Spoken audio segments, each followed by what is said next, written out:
Hello, I'm Sean with Sean's Tech Blog. I'm here with Dr. Sanders, and we're doing the interview uh, um, on what Pass It On is, the book Red Teaming 101, some of his work he does at Townsend University, and going back to why he founded Pass It On MD. So let's go start with the first thing. So, do you believe tech professionals should wear more than one hat? Yeah, absolutely. In order to kind of keep pace with how things evolve in technology, you can't be, to quote a cliche, a one-trick pony, right? You can't put all your eggs in one basket. Technology changes too rapidly. If you invest all of your skills just in one thing, what happens when kind of like the tide of technology changes? We're seeing that with some disciplines in our field right now. Folks who kind of were all in on just software development are seeing those opportunities dry up as AI kind of takes some of those jobs. So diversifying, just like in anything, like if you were like doing investing in money, right? You wouldn't invest all your money in one thing. You diversify your investments just in case one revenue stream dried up. You got to think about your skill set as a technology professional as an investment. That's your personal investment in your knowledge.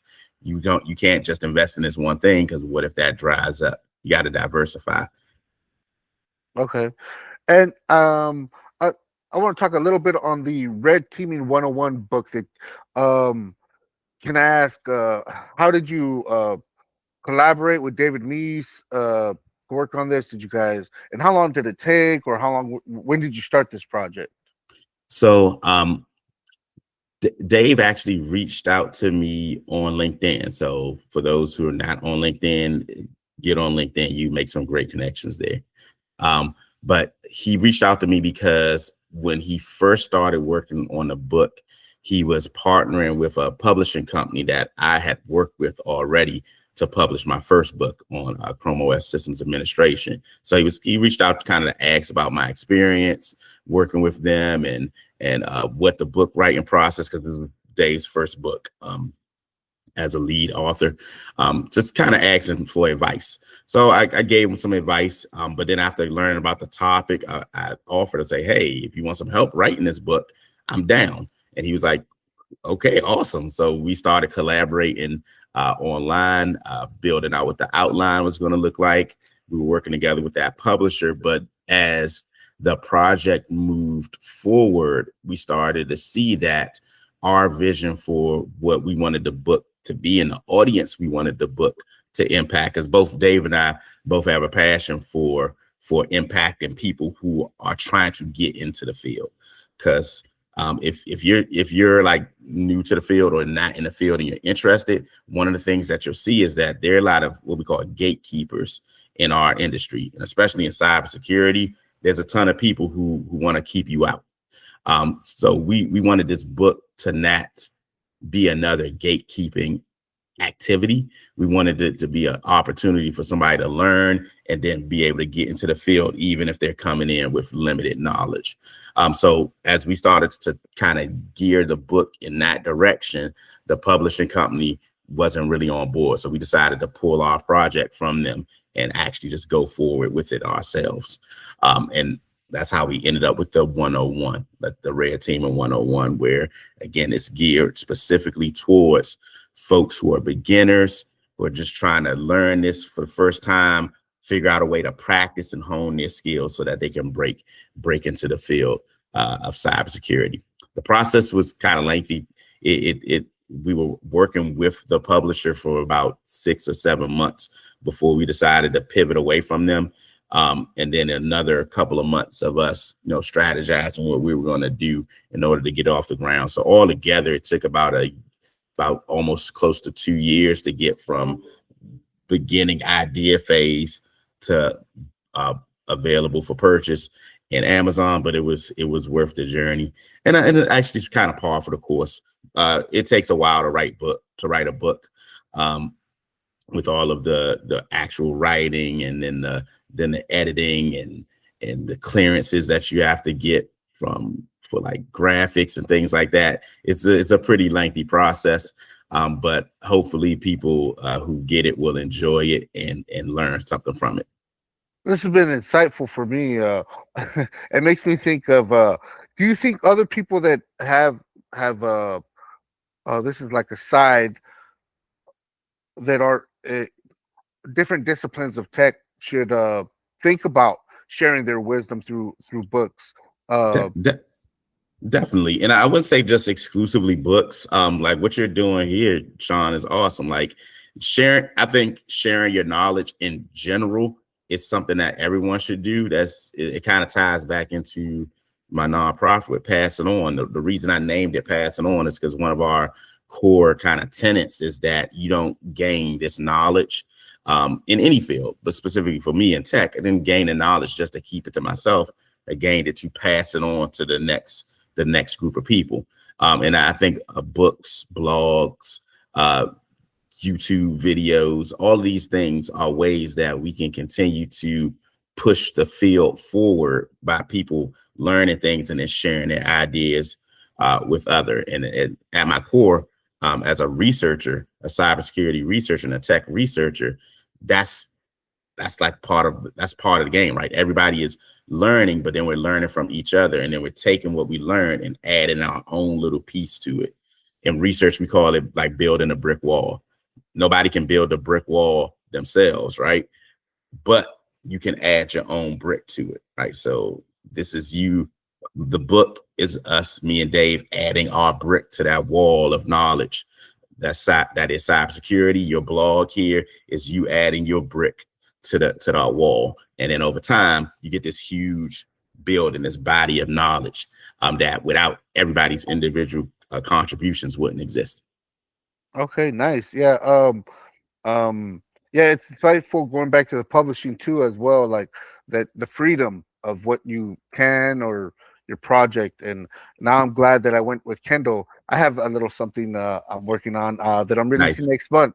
Um, it's just a little small something, but it's called um, building a tech career the long way.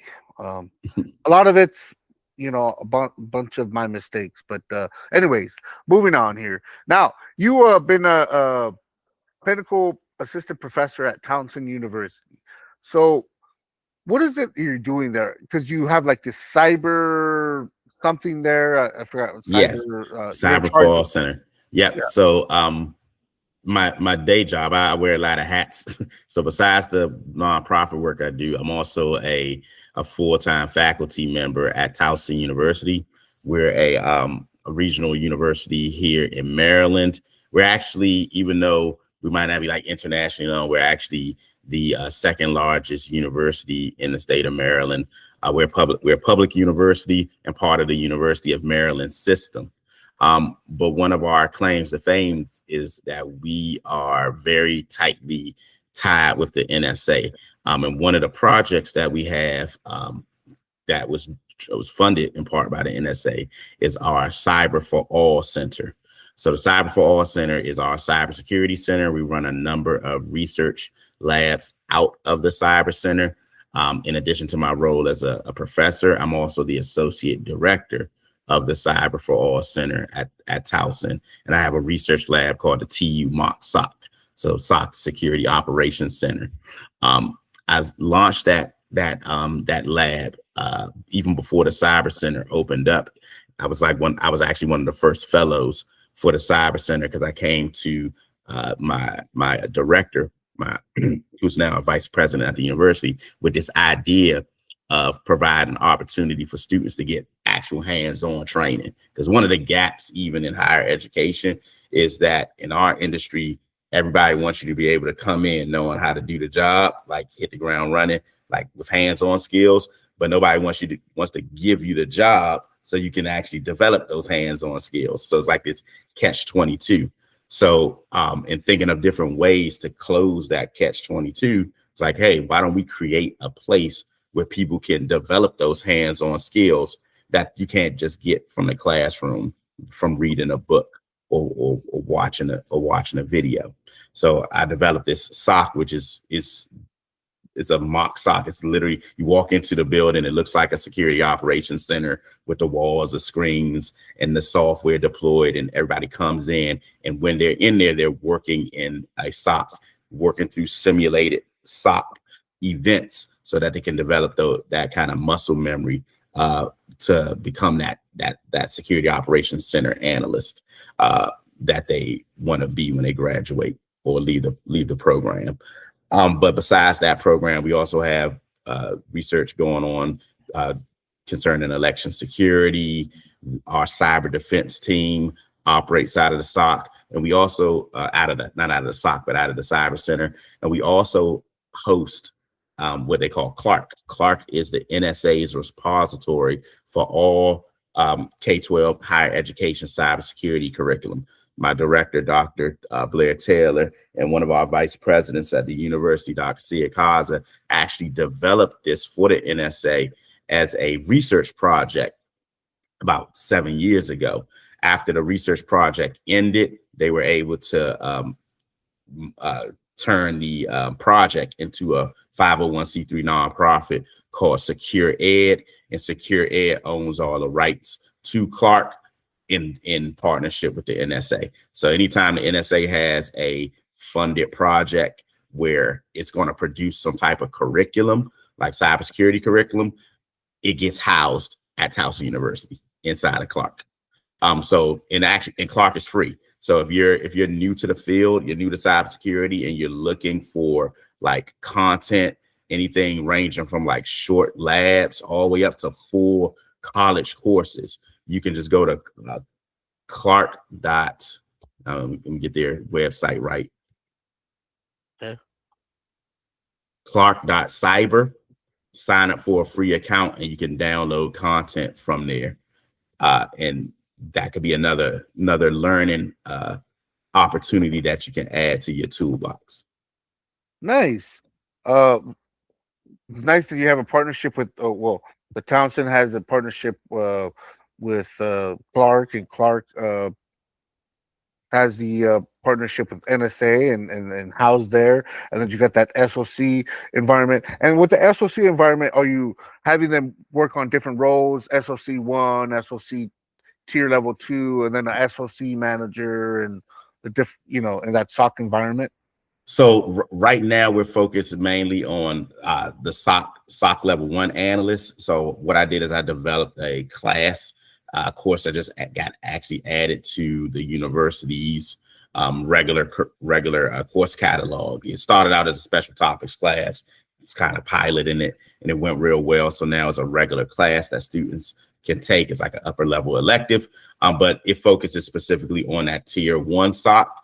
But I also have a research team we call the Towson SecOps research team, where we dive deeper. So students can go through my entry-level SOC class, and if they want to dive deeper, they can apply to be on my research team, which I take on about 15 to 20 undergraduate research students a semester, and we go through more in-depth projects. Each semester has a different theme. Like this year, we're actually partnering with a national nonprofit called BDPA. It's formerly the Black Data Processing Association. But they've changed their name recently, but BDPA, they go by that acronym. But we're partnering with them to develop a national youth cyber academy. So we're developing the students I'm working with are running to helping them take the lead on building out a national cyber curriculum K-12 for students that's going to be implemented in BDPA's chapters across the United States. So okay. that's a project for this semester. And this is open to students at Townsend, right? They have to be students there, but for the students or people that are interested in learning more about cyber, they can go into PassITON. But what's something you would recommend for people doing a SOC level environment? We hear all these different open source tools, but I'd just like to hear from you. What would be a home lab that they could create, to simulate that environment? Well, there's two approaches you can take. You can take the cloud lab environment option. There are a number of platforms out there who have SOC analyst level 1 trainings in simulated environments. One of my favorites is Let's Defend. Let's Defend launched a little bit after COVID, but they quickly became like the go-to blue teaming simulation platform. They're actually kind of local to me here in Maryland. They're out in Bethesda, but they recently were acquired by Hack the Box. That's how good their platform is. They still exist though. So check them out if you want to go the cloud route. Maybe you don't have money to invest in gear yet. You don't have to get a computer with an internet connection. You can start developing your SOC analyst skills just by working through their simulations and scenarios. Similarly, Hack the Box, Try Hack Me all have SOC analyst pathways now that you can also leverage to kind of develop some skills without needing to go out and purchase gear. Now, when you want to start to move, I would say start there. And then when you're like, oh, I kind of like this, and you're ready to make an investment in going to the next level, then I would say acquire some gear. Doesn't have to be anything super expensive. Get a old desktop computer or something, or laptop, beef it up, give it enough RAM, enough storage to basically host a virtualization environment. So you just need a computer that's capable of building VMs. Go get a tool called Proxmox. Proxmox is a free open source hypervisor, which will let you build virtualization environments. Or if you want to go kind of more industry standard, you can also now do VMware Workstation Pro. Since VMware's acquisition by Broadcom, they've made Workstation Pro, which used to cost a couple $100. They've made that platform free. So you can go and just sign up for an account on Broadcom's website, and you can download VMware Workstation Pro, and that'll be another hypervisor option for you to use, where you can build entire virtual networks inside of your computer. Once you got that virtual network, once you got your hypervisor in place, build some VMs, and then start testing some of those industry leading tools. The open source ones, of course, are going to be free, like your Wiresharks, things like that. But even your paid tools, like your Splunks, are still going to have free trials. So you can get a free trial of Splunk. And as a matter of fact, Splunk is not even a free trial. Like, it doesn't run out. It's free unlimited, but only for a certain amount of devices, enough to run like on a home network. So you can get Splunk and run it indefinitely in your home lab environment, as long as you don't exceed like 15 devices that you're monitoring. You can go get Nessus if you need to deploy a vulnerability scanner. They had a similar deal. You can get a free version of it that you can use completely free forever, as long as you don't exceed a certain amount of devices. So there's a ton of tools out there. Quick Google search will show you some of the stuff that you can deploy into your in your home lab environment. And then after that, you literally just build up that mini SOC in your house and start monitoring your home network. And that's how you start building some practical skills. So you, like I said, start out with the cloud route, because that's going to give you like some knowledge into what the tools that you need are, what the techniques are. And then once you're ready to move to the next phase, if this feels like it's something that you like, because you might start doing it and you might like, that's not for me. I want to do something different in cyber. So I discourage like spending a whole bunch of money before you even know if that's really what you want to do in cybersecurity, because there's a whole bunch of other lanes to explore in cyber. Cyber isn't just one thing. There's like tons of sub disciplines underneath the cyber. But if you try it out and you like it, then invest a little bit of money, build up your virtual environment, build some VMs, start deploying tools and playing with them. It should be like a playground. That's the best way that I've found to learn anything, is just start get in there and start playing around with it, and you'll start picking up stuff. And then you can come watch Sean's tech blog. You can read Red Teaming 101, and that can get you even further. Nice. All right, so we're gonna change gears here. We're gonna go from studying, right? Because the ultimate goal, studying, well, education is a lifetime journey, right? That's what we say. But a lot of times, what we're doing it for is to get a job or I don't know, freelance, right? Hmm. So, um, so how do you think academic programs can better align with industry, certifications, uh, and get them ready, uh, so to speak, for employment, right? Okay. So this is something that we talk about a lot in higher ed, especially in with like tech. So other majors in like a university aren't as like susceptible to this as we are in tech. Like if I'm a history major or something like that, history's not. I mean, history's changing. There's new history being created every day, but they're not taking history certification exams, right? But in tech, there's constant flux. So one of the things that we realize in higher education is that you kind of have to adapt or your program's not going to survive. There's been this trend in higher, I won't say even trend, it's been the mindset of higher education to lean towards what we call durable skills. So a durable skill is a skill that's going to last 10, 15, 20 years from now. Because if you don't focus on durable skills, then your degree would get outdated. So since the goal of a higher education institution is to get you degreed, they have to focus on those skills that are going to be long lasting. Whereas with an industry, they're more concerned about the here and now and what current skill set you have, um, so that you can get the job done here and now. That's why certifications are so attractive to industry. Um, but as higher education, we kind of got to walk that tightrope because we have to balance. And I think that schools like Towson, we're doing a good job of figuring out what that balance is, still having that focus on durable skills, but figuring out where we can weave in the industry recognized credentials to help align with industry while still giving people the long-term benefits of their degree program. One of the ways that we've done that is by designing courses that integrate industry recognized credentials into the course. For example, one of the classes that I teach at Towson is network and security practicum. So the class, you kind of think of it like a mashup of the network plus and the CompTIA security plus, but the focus is primarily on those durable skills, like the foundations of networking, the CIA triad, things like that, that aren't going to change about the field. But then we weave in some of the more like here and now stuff that aligns it to industry recognized credentials.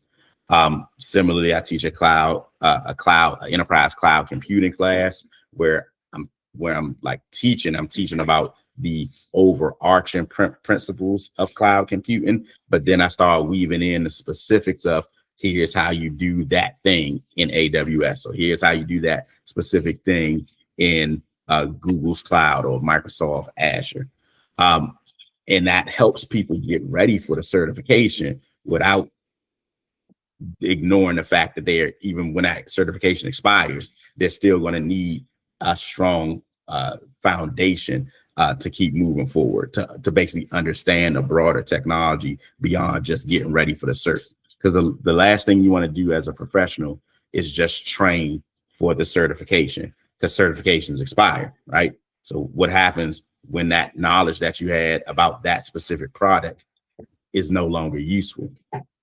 You're back to the drawing board. But if you've also been developing your foundational knowledge of that durable skill set, you're ready for whatever change comes, because even that new product is still going to probably rely on the base knowledge that you have. So it makes it easy for you to learn the next thing coming out. Yeah, it makes me think of outdated products or software like Word Perfect or Yeah. or something like that, right? Or even now, if you go down the rabbit hole of you just Salesforce, but what if Salesforce goes away somehow? Some other Exactly. thing I mean, I don't think it's going anywhere, but you can be Yes. so very, what is it, Hyper narrow focus. Yeah. Narrow. Yeah. in your skills that that's all you know, and if that goes away, you know, you have to start over, I think. And and, Absolutely. and now changing gears to Pass It On MD, right? Let's go back to that. So you help other nonprofits with technology, right? Hmm. Uh, what is it you do? You offer? Are you recruiting more nonprofits, and that helps you with your nonprofit? How does that work? So we partner with other nonprofits in a couple different ways. So in one way, we help to augment other nonprofit services. So early on, I knew that running a nonprofit, launching a nonprofit wasn't going to be like a something that you could do in a silo. It takes partnerships. So one of the things that we do, like for example, for our youth outreach programming, we partner with other nonprofits who already serve youth, but maybe they don't serve youth from like a technical perspective. Maybe they do like after school, like aftercare, like childcare, or maybe they do arts or something like that. And then we figure out a way to partner with them to bring technology into that. That's actually how we got started doing what we call STEAM, art integrated STEM. So we're hitting science, technology, engineering, arts, and math. And we'll partner with like uh, parks and recs, like our rec centers, and the rec centers have after school programming. It's kind of like a child care thing, but we can then come into that child care environment where they already have a group of kids there, maybe just playing around doing stuff, and we can teach them something, give them something fun to do, but also something that's education. So that's one way that we partner with other nonprofits. But another way we partner is through actually providing technical services. So Passing On is a unique type of nonprofit with what you call a nonprofit social enterprise.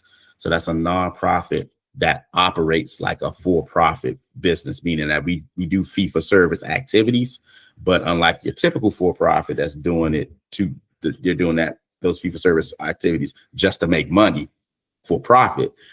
We take the profit that we make and we put it back into our outreach program. So it's one of the ways that we raise funds to do our nonprofit work versus just waiting for people to donate us money.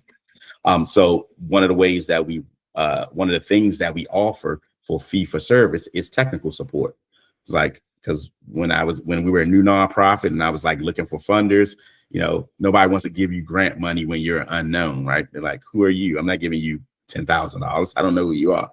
But one thing I could offer was technical support, because then it's a win-win situation. So I started doing tech support for other nonprofits, because a lot of your small and mid-sized nonprofits don't have the budget to have full-time technical staff, because we're expensive. So we would come in and do fractional work for them. You need us just to work on this project. You need somebody to update your website. You need somebody to do a checkup on your computer lab. Pay us this fee, which is going to be way lower than if you go to a for-profit company, and we'll handle that work for you. And then I actually created even more opportunities just beyond, raising money for Pass It On projects. It also provides our students with opportunities to get more hands-on experience. Because as I or one of my senior technicians go out to work on a project, we can take students along with us, and they can get a chance to get exposed to that hands-on customer interactions and actually working in the tech field under the supervision of somebody who's more senior than them. Okay. And then when you're trying to provide more technology, is some of it refurbishing or getting donation computers, or Yeah. you partner with businesses, or is there another nonprofit that does? I know of a nonprofit. It's on the West Coast, though. I volunteered for them a long time ago. Mm-hmm. Uh, they're called the Computers to SD Kids. They get donation from computers, and they have a large. I don't know if they worked with other partnership, but I'm just saying that. Is there something like that on the East Coast?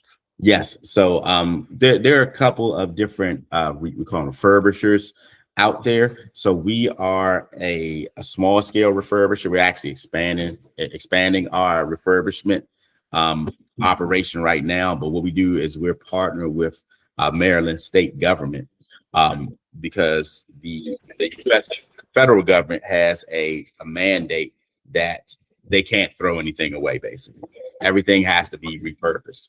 So when a government agency like the USDA has computers that they're going to like retire and they need to get rid of them, they can't just throw them away. They have to first offer them up to be donated to other organizations. So we were selected as we were one of the donees selected by the state of Maryland's Department of General Services to be one of those recipients of donated materials. We are given access to the federal government's website where they post. It's like a database where they post all of the donated equipment that they have, and we can log into that website and request stuff from around the country. We usually request stuff from Maryland so we can avoid shipping costs, but we can go into that database, request computers that have been retired from federal agencies. Then once we get them to our headquarters, we can refurbish them, and then we get them back out into the community at a low cost. So because that's one of the barriers. I don't know if you ever heard of the digital divide, but the digital divide is not just about having access to like the internet or something like that. The digital divide is also about having access to the actual tools we need to connect to the internet. And a lot of communities, especially lower income communities, that's a big issue. Just having access to a usable device other than your phone that you can use to do things like work, go to school, apply for jobs. Because why? It's sometimes getting a computer can be cost prohibitive. I try to go to Best Buy. I'm gonna pay like $600, $700, $800 for like a mid-tier laptop. But when we refurbish them, we can get people a decent laptop, decent desktop computer for $100, $200, $300 max. So they're saving, anywhere from 50 to 75% off of what they would pay if they went to a retailer to buy a brand new one. So there's definitely a market for that, and there's a need for kind of those low-cost computing devices. Hence, that's why West Coast, East Coast, there's these refurbishing shops that are working hard to get these lower-cost devices into people's hands so that they can benefit from having access to technology as well. I wanted to say two things. One, I'm using one of those laptops because my hard drive for my laptop, when you guys gave it to me in June, I ended up getting this computer put Windows, or I think it already had Windows 11, or I had to put a Windows 11 on it, and then I just added RAM. But it's working beautiful for me. I'm still gonna fix my computer, the hard drive. The second thing that I think you touched on, right, is the digital divide, the income, right? And it makes me think of, are you an advocate of the right to repair? Because I think so many times it's about, just replace it, right? Just replace it. I fixed my garage just recently. I'm gonna post about it. I haven't done it, but I replaced the circuit board, right? It was like $100, right? The circuit board, but had I did the garage company, et cetera, the minimum, it would have been $1,200. I don't really have $1,200, The creditors are going to send me to the people's court pretty soon here. But, so many manufacturers, they want to make it so complicated, right? Because they want you to use their services. That's auto manufacturers, right? But let's just stick it on PC. Are you an advocate of the right to repair? Or at least where consumers can repair their own stuff and refurbish computers, right? Absolutely. And this might not be the popular take. That is why I am not an Apple fan. Sorry. Yeah. You got to look at motivations in the Apple versus PC or the Apple versus Android wars. The reason I always side with the non-Apple side is in part because of that right to repair. And I think about the motivations of the organizations that are selling you their products. So Apple at its core, they're a hardware company. They make hardware. You get an operating system from an Apple device just because they need some software to run on their hardware. But what are they selling at the end of the day? They're selling you a device. So does it make sense for them to sell you the device that you can keep forever? No, because then they don't make money. So they have what they call planned obsolescence. They're going to make it so that your hardware eventually is no longer usable, and they're going to block you from from being able to reuse or recycle that device, because they need you in order for them to stay profitable. They need you to go back to the store and buy the newest piece of gear. Whereas your Androids, your PCs of the world, they're more concerned with software. So the hardware isn't as, you replacing your hardware isn't as critical. So I'm huge on that.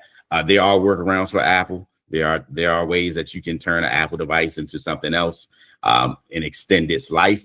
But definitely, like, if you're buying a piece of hardware and they're like, oh, you can't do X, Y, and Z on it, and unless you pay us a fee, then I might buy a different device. Yeah, and yeah, they glue the stuff or something with the Apple. Or, Yeah. I'm not a fan of Apple, but I'm gonna get an Apple just because I know people use Apple, and I'm gonna use it for my business phone. So I'm doing this upgrade with Spectrum.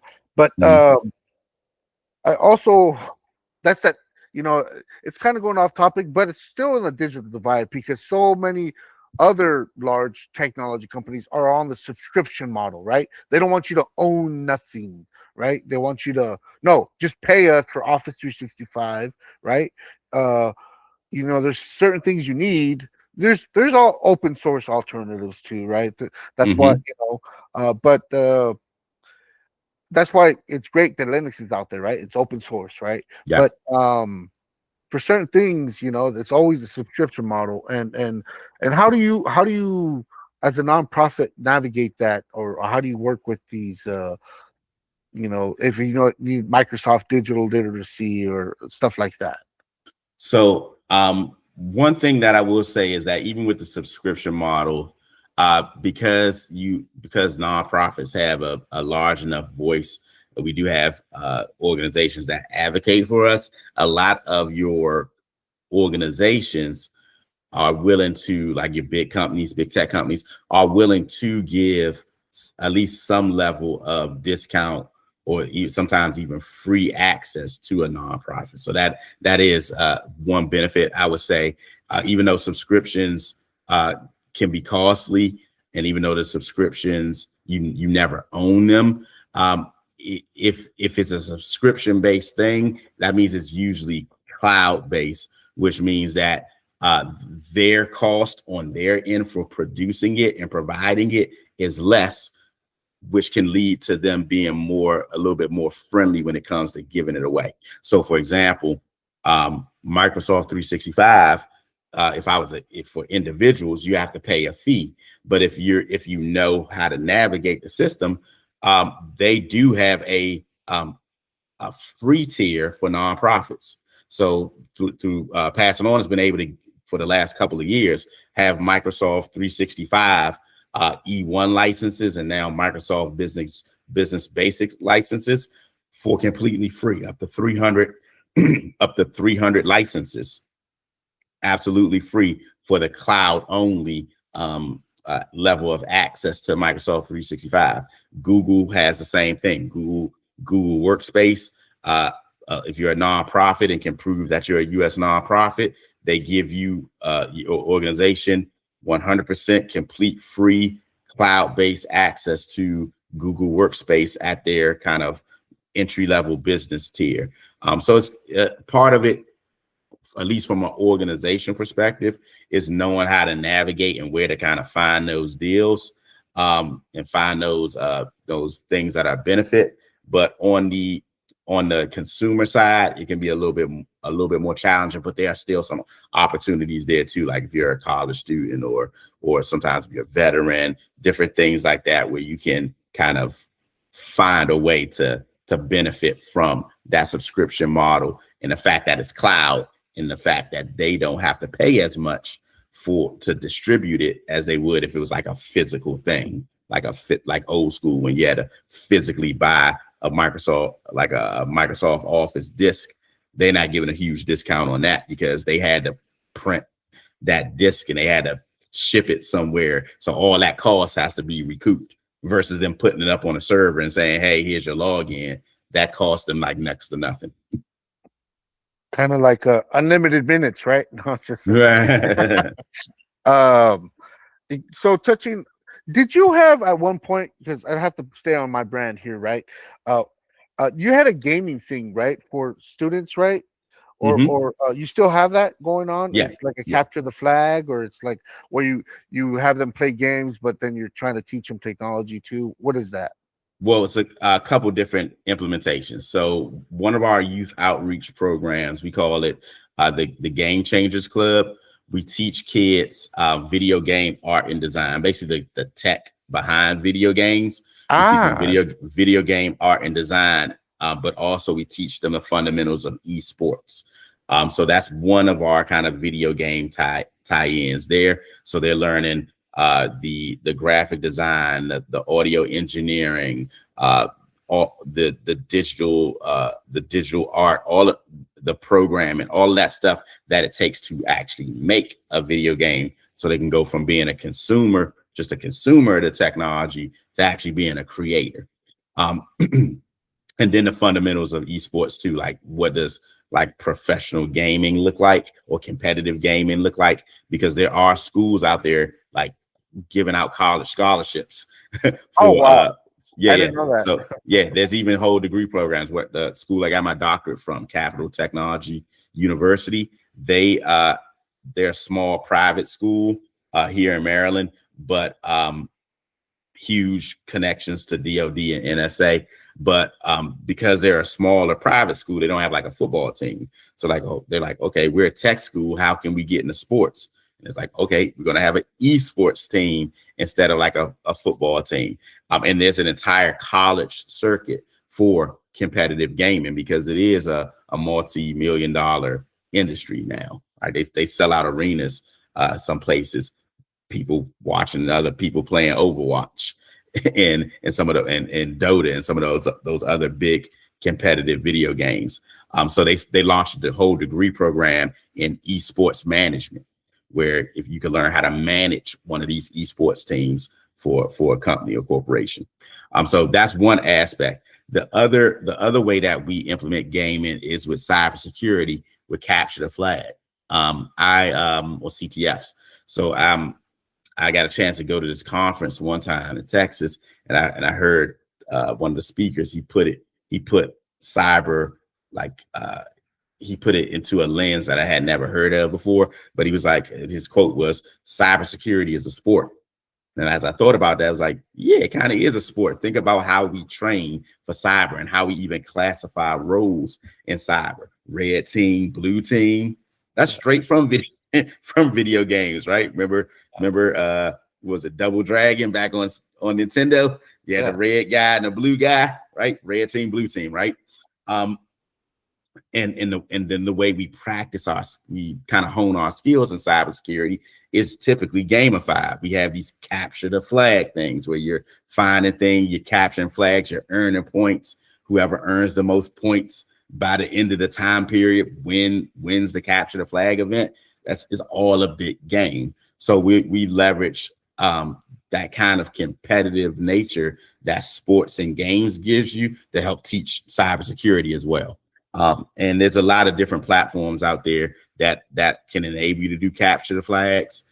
Capture the flags the flag can be anything really. A capture the flag could literally be a group of people and you're doing quiz questions, and if you get the answer right, then you capture that flag, you get the point. Or it could be like a full-on simulated environment, which is what we're mostly used to for cyber. And you can use a platform like Try Hack Me or Hack the Box or something like that to actually be the environment that the flags have to be captured from. There's also a bunch of competitions. Probably one of the most notable for K-12 and even college right now is Cyber Patriots, sponsored by the Air Force Association. And Northrop Grumman is a big sponsor of that too. That's an international competition. They have one for North America, but they have other like divisions across the world. But huge capture the flag competition that is sponsored heavily by Cisco. So yeah, capture the flag. That we teach that, had like the fundamentals of how to do that too, because that's a great way to build your skill set in kind of this fun gamified way. Nice callback to Double Dragon there. I remember that. Uh, Yeah. um, then the curriculum you teach them, is it online? Are you teaching them through like curriculum that you purchase, or you have instructors that go there and teach them that have backgrounds in game art and design? How does that So work? it's a mixture. So we'll pull from and this is typically how it's done with curriculum development, um, because you want to make sure that your curriculum is something that's vetted. So even like as a college professor, if I'm developing a new class, I'm not just going to come up with something out of thin air. I'm going to go find a resource to act as like the meat of the course, right? So I'll go look for a textbook. Let's say I'm going to do um, my class in cloud. I didn't say, okay, I'm just going to invent my own curriculum in cloud. No, I'm going to go to the industry leaders. I'm going to Amazon. I'm going to go to Google. I'm going to go to Microsoft. I'm going to see what curriculum that they have. And then I'm going to take that and use that as the core, the foundation of my class. And then I'm going to build out stuff around it that I know my students are going to need in order to succeed. I'm going to build out lab activities. I'm going to build out lectures and slide presentations and videos and things of that nature. So that's the same approach. That same kind of collegiate approach is the approach we take at Pass It On. We'll find some type of core material and then we build out a class around it. So for example, with the video game art and design stuff, one of the platforms that we leverage to help teach the actual game creation part of it is Roblox. We use Roblox in Unity. Both of them have a free online curriculum, but it's an online curriculum. The one thing that I've learned from my years of experience, I've been teaching in K-12 and higher education for about 15 years now. I've taught at three community college and two universities. I also was at one point a full-time high school teacher. I taught for Baltimore City Public Schools. I ran a Cisco networking academy. So besides my tech background, I have a pretty extensive background in education as well. And one of the things that I've learned is that even though there's a multitude of resources online, nothing takes the place of a person actually explaining something to you, right? AI hasn't even been able to match that yet, because if you don't know if anybody have been talking to Chat GPT or Gemini or one of these tools, you have to ask it your question like sometimes like 3 or 4 times to try to get to a decent answer, and that might be a hallucination. Having a real live person to interact with is still like a really important learning tool. So we'll take that online curriculum and then we'll figure out ways to present it, ways to expand on it without totally altering the core of what the online curriculum was going to teach, but we're just making it more accessible to a broader audience. Because like for example, let's say I pull the curriculum for Unity and it's like written for somebody with like a 9th grade reading level, but I'm trying to teach this to 5th graders.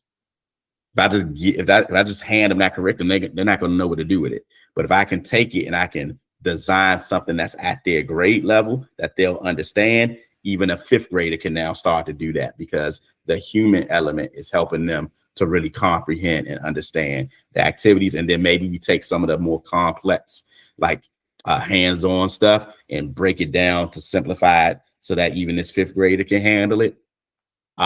Now learning can start happening at different levels than maybe what the original content intended. Oh, okay. Dr. Sanders, I want to be respectful of your time. We're about 2 minutes over. I have a couple more questions here. I don't know if you have more time for overtime. If not, we can I got a few minutes. Okay.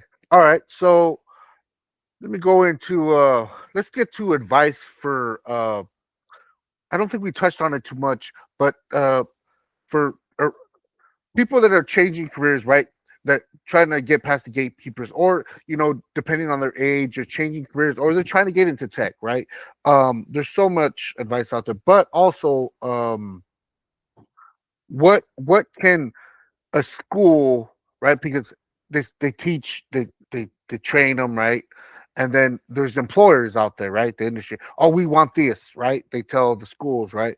And how can they be the bridge, you know, because there's that whole thing of, fix your resume, do this networking. It's a job to get a job. And that's where I'm a proponent. I'm like, it shouldn't be Mm-hmm. this complicated. And if you can't fill a position after 6 months or a year, maybe your process is broken. I mean, I'm just saying. But Mm-hmm. what can schools and make some kind of partnership, because we talk about vetting, right? The students, right? Some you're like, oh, they're good at this. I mean, like my with some networking, right? When they talk about networking, I'm like, oh, let me introduce you to this person. They're looking for a job. You need a person that needs a job. Let's interview this person. I don't that Mm-hmm. that that would be my version of direct networking. But Mm-hmm. what are some of your ideas on how? First, let's go to schools because I know I put a bunch of questions there. The career changes. What can education providers? How can they bridge the partnership between what they're teaching and then maybe help a little bit? I know they're not career counselors, right? But what can they do to bridge the partnership with the employers? So I think what has to happen is the schools need to engage with employers earlier in the pipeline, right? Typically, in your typical way of doing this, the schools aren't engaging in with the employer partners until they have students who are getting ready to graduate out of a program and actually looking for jobs. At that point, it's too late, right? Because now the employers can't influence what kind of learning is happening. So now what the student knows might be out of alignment with what the industry actually needs. What has to happen is the schools have to engage with the industry partners even before those students start training. They need to be engaging with industry partners in the development of what learning is going to look like. And kind of back to my earlier point, the reason why a lot of like colleges and universities haven't really been on board with that is because what they want is different. The colleges and universities want the students to graduate with durable skills. Industry wants them to have the in demand right now skills. So there's like, you got two different goals. Of course, they're not going to overlap, but now that universities are starting to see that, okay, we have to start incorporating some of these right here, right now skill sets, at least in some disciplines like technology, it opens up that opportunity for industry to get more involved in the actual design of what curriculum looks like. So that as students come into the pipeline, because you think about college as like this pipeline pushing you towards employment. You want to get students exposed to your technology early in that pipeline, so that as they go through college, they got like 2 to 4 years of learning that. So that way, when they finish, they're kind of ready to hit the ground running. A good example of where this has been successful is if you look at Microsoft, like early days of Microsoft. Why do so many companies use Microsoft now? Like for their business stuff, they call it the 4-year effect. Microsoft was really strategic. When their operating system came out, they started giving it out to everybody, giving it to libraries, giving it to universities and colleges. And anybody, you want some free Microsoft products, free Windows, here, get this. And they put it on their devices. And then what happened is you're a college student, right? You're working on computers at school, and you're working on Microsoft platform for your freshman, your sophomore, and your junior, and your senior year, and then you graduate and you go into the workforce, and your boss is like, "What operating system should we use on our computers?" What are you going to tell them? Oh, we're going to tell them to use Microsoft. Why? Because I've been using Microsoft for the last 4 years of college. That's what I know. I'm indoctrinated in the technology. That same approach has to happen with kind of all aspects of the industries. We want more, SOC analysts. We got to start indoctrinating them in the tools while you're going through school, or not even school, while you're going through a training program. This is why workforce development organizations tend to be a little bit more ahead of the curve with this, because they're more industry focused. when I build out a workforce development program, it's built around a certification or multiple certifications that are teaching those tools or teaching those right now in demand skills. So as you're progressing from week to week to week, you're learning the stuff that at the end of the pipeline that the employer actually wants. Because at the end of the day, to get the job, you got to meet the demands of the employer. So I would say that from the collegiate side, get those employers at the table when you're actually designing your classes or redesigning your classes so that they can give their input. Because if they have buy-in, if the employer has skin in the game, like from the onset, they're going to be more apt to take your graduates on at the end because they were a part of their process from day one. Okay. And then going back to the early career and career switchers, how do we get them into tech? What would you recommend? Training, looking at their, what you recommend? I'll take each one separately. So early career folks, I would say before kind of diving in, spend some time on really figuring out what exactly it is that you want to do in tech, because there's so many rabbit holes that you can go down. And that's why, like, when people ask me, like, okay, or they'll tell me, like, oh, I want to get into technology, I want to get into cyber, I want to get into IT, whatever. My next question is usually, okay, what do you want to do in tech, or what do you want to do in cyber? Because both of those terms are umbrella terms, and it's tons of little sub disciplines underneath of each one of them that can take you in totally different directions. So my advice is going to differ depending on which one of those pathways you want to go down. So I would say for early career folks, invest some time in building foundational skills, but then figuring out exactly which pathway you want to go down, because that training and that kind of knowledge acquisition is going to look different for somebody who wants to be, a security analyst versus somebody who wants to be a data engineer. Those pathways are not completely, but they're different enough that is going to line up with different certifications, different trainings. Your pathways are not going to look the same. So you need to figure out that first. So that's for my early folks. For my career changers, you still need to do the figuring out. But my biggest thing for career changers is biggest piece of advice rather is, don't feel like you have to dump your previous career, because your previous career is actually an asset.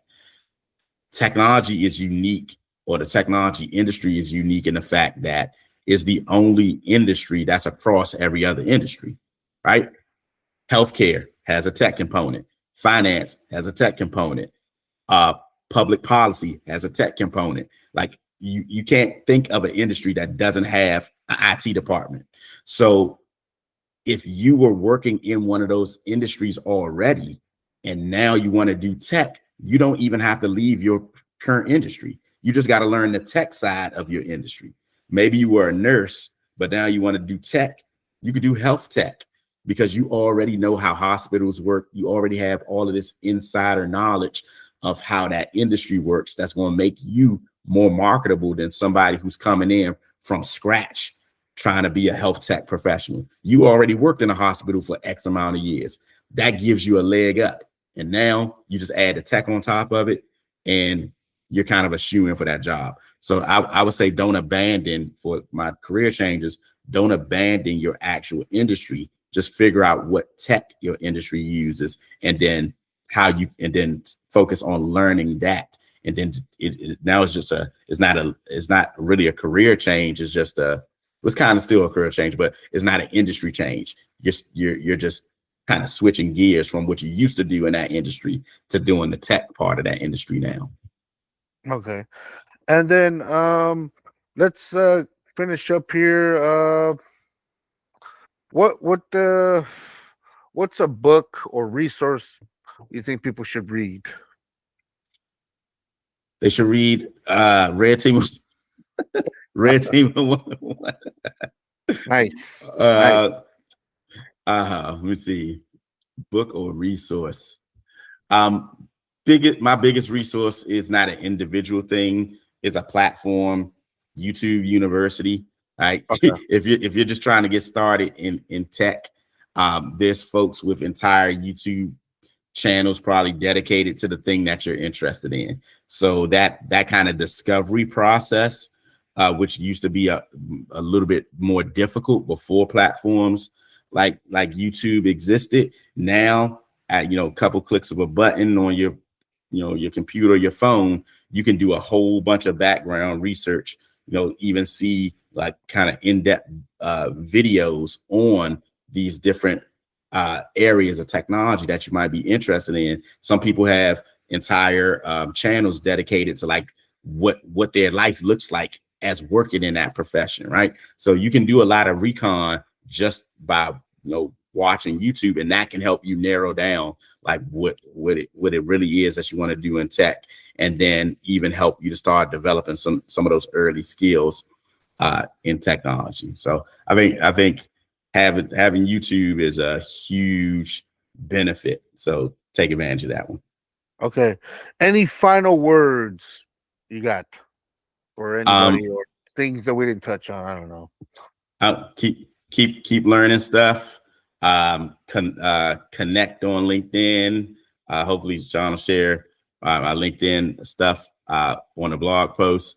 Connect, ask questions. And I think that's it. Okay. Thank you, Dr. Sanders. It's we went over time about 14 minutes. Sorry about that. I'm gonna stop the recording here. It's been wonderful. I was learning in this interview, so let me stop the recording here.